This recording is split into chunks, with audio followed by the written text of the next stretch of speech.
Let's face it, we all love giant robots. Whether they be mech warriors, arm slaves, Metal Gears, AVFs, Transformers, Big O, Gundams, Goilermuffs, Robotechs, Armored Cores, or giant man-made gods dressed like robots. Well, Sega has brought yet one more giant robot franchise into the mix, Chromehounds. But does it have what it takes to blast its way into the heart of giant robot fans? Hello everyone, I am Chris Phillips, back again to do yet another video review. This time of Chromehounds, developed by From Software and published by Sega on the Xbox 360. Chromehounds is probably the hardest game I've ever had to review, simply because my opinions of the game changed dramatically throughout the time I've been playing it these past couple of weeks and formulating my opinions for a review. When I started playing the game, I found that the single-player campaign was dull, boring, and ended up just being a glorified tutorial for the multiplayer campaign. When I got into the multiplayer campaign, I joined a group and it just seemed kind of dull because all my group wanted to do was sit in the lobby and talk for 10 minutes about customizing their mech, and they never actually played any gameplay. However, over the past week, I joined up with some members from my former SOCOM 2 clan, and my experiences of the game dramatically changed. First off, if you don't have Xbox Live, or you don't have any buddies that are playing the game on Xbox Live, you may just want to avoid the game altogether. The single-player campaign is lackluster at best. It's just a glorified tutorial. The story is just stupid. It's a prologue to the actual main story in the multiplayer campaign. It mirrors what's going on in the Middle East right now, so it's nothing really creative. You'll have characters you run into, but if they die in the story, you won't really care. The only reason I really see someone playing the single-player campaign is just to get the achievement points you get for completing all the sniper missions and all the scout missions and so on. As for not having any buddies that play the game on Xbox Live, you can play free play battles, but those aren't as fun as the actual erroneous war. You can do some deathmatch and capture the flag and so on, but not a lot of people are actually playing that because they're all playing the erroneous war. And you can compound that with the fact that you're not going to have as much money as the people that are actually playing the war to customize and build your mech on Xbox Live, so you're just going to end up getting crushed. As for the war itself, what it does is forces you into one of 3 fictional factions. That's not a surprise. The surprising thing is that it forces you into a group or clan before you can actually play in the war. This is where the game succeeds and fails. In order for you to really get full enjoyment out of this game, you have to find a group of people that you both know and communicate with well.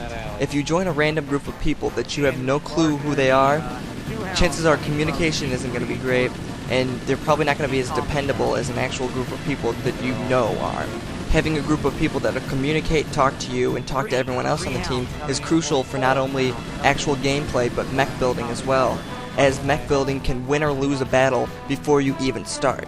The actual mech building interface is complicated at first, but once you actually get into it, you can probably build a mech in about 3 to 5 minutes, and have it be rather good.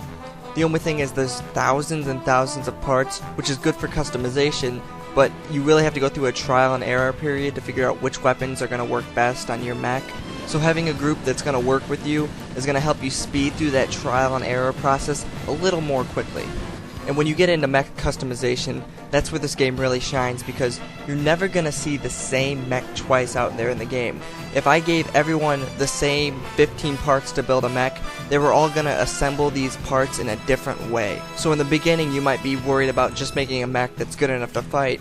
Later on in the game, you're not only making mechs that are strong, but look cool too, and when you have so many different bases and parts to choose from, the possibilities are literally endless in what kind of mech you can make. After you've finally gone through all the picking your faction, picking your clan, getting your mech all set up, it's finally time to play in the war. And the war in its map mode pretty much just works like a strategy board game. You are trying to take all the other land from the other 2 factions to win the war.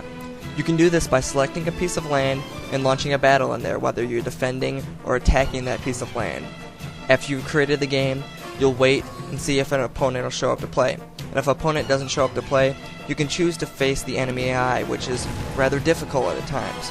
You don't get as much rewards as you would if you faced real opponents, if you faced AI, but it's still fun and there's still some fun to be had facing AI.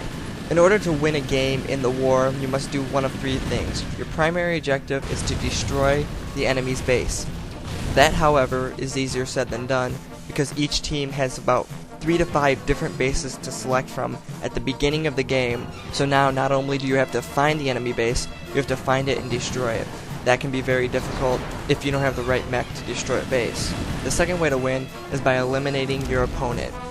So that means in this game type, when you die, you're out. Well, not technically out. You will respawn as a soldier who has an assault rifle, but shooting that assault rifle is like shooting peas at King Kong.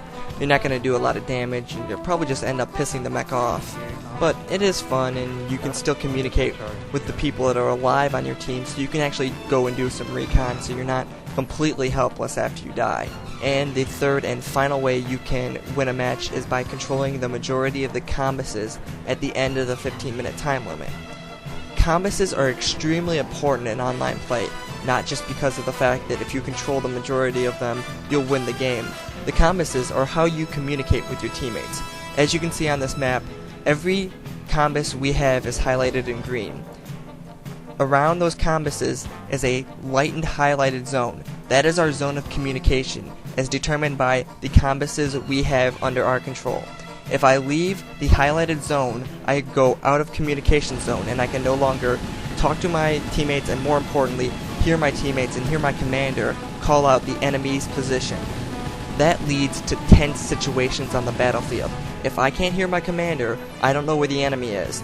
I could be walking straight into a trap. That's how you end up dying in the game. So controlling combuses is absolutely critical in the game.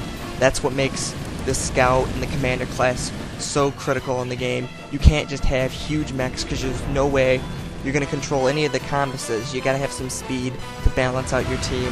To control the combuses, not only make sure your communication zone is large, make sure your enemy's communication zone isn't as large, because obviously two teams can't control the same combus. And if you pin down your enemy into an area that they can't communicate into, you're probably just going to wipe them out. So, in the end, buy this game if you've got buddies that are begging you to buy it. If you don't have any friends playing it online, but you think you can find some friends, go ahead, buy it. There are a lot of people playing the game online. Other than that, it's got no real good single-player campaign to speak of. The multiplayer campaign outside the war isn't as great as it could be, and there are some server issues you have to deal with, but this game can overcome it if you find the right people to play with. So buy this game at your own risk. There is fun to be had in this game. You just have to look really hard to find it.